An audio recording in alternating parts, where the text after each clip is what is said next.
नागपुर के नए पुलिस आयुक्त विश्वास नागरे पाटिल ने पदभार संभालते ही अपराधियों को सख्त चेतावनी दी है।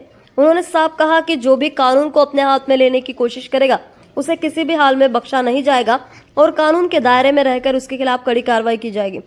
सोमवार को कार्यभार संभालने के बाद अपनी पहली प्रेस कॉन्फ्रेंस में पुलिस आयुक्त विश्वास नागरे पाटिल ने कहा कि उनकी सबसे बड़ी प्राथमिकता नागपुर में कानून व्यवस्था बनाए रखना, महिलाओं और बच्चों की सुरक्षा निश्चित करना और युवाओं को नशे के जाल से बचाना है। उन्होंने यह भी स्पष्ट किया कि पुलिसकर्मियों के साथ अभद्र व्यवहार करने वालों पर भी सख्त कार्रवाई की जाएगी।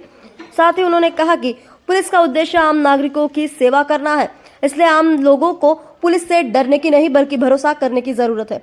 विश्वास नागरे पाटिल ने कहा कि आईपीएस में एस का मतलब सर्विस यानी सेवा। पुलिस का डर सिर्फ अपराधियों के मन में होना चाहिए। मैं कभी फर्जी एनकाउंटर का समर्थन नहीं करूंगा, लेकिन यह भी सुनिश्चित करूंगा कि कोई भी अपराधी कानून से बचकर न निकल सके। उन्होंने बताया कि उन्हें मुख्यमंत्री की ओर से स्पष्ट रोड मैप मिला है और उसी के अनुरूप नागपुर पुलिस अपराध और कानून व्यवस्था पर प्रभावी ढंग से काम करेगी।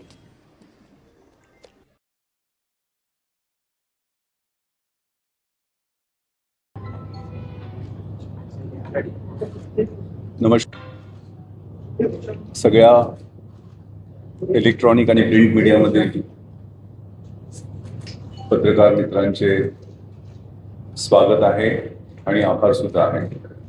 मी आज अतिशय महत्त्वाच्या मध्य भारतातील नागपूर शहराचा पोलीस आयुक्त म्हणून कार्यभार स्वीकारलेला आहे। या ऑरेंज सिटी किंवा टायगर कॅपिटल मध्ये मी पहिल्यांदाच काम करत आहे। निश्चितपणे खूप मोठी जबाबदारी आहे।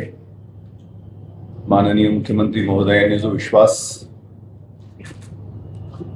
या ठिकाणी काम करण्याच्या अनुषंगाने माझ्यावरती टाकलेला आहे, त्यांच्या आणि डीजीपी महाराष्ट्र यांच्या ज्या अपेक्षा आहेत,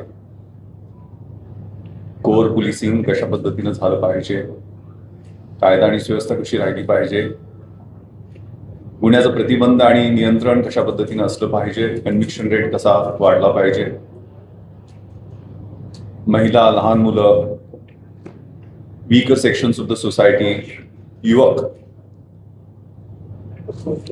यांच्या प्रश्नांना कसं प्राधान्य दिलं पाहिजे, हे प्रकर्षाने आणि प्राथम्याने पाहिलं जाईल।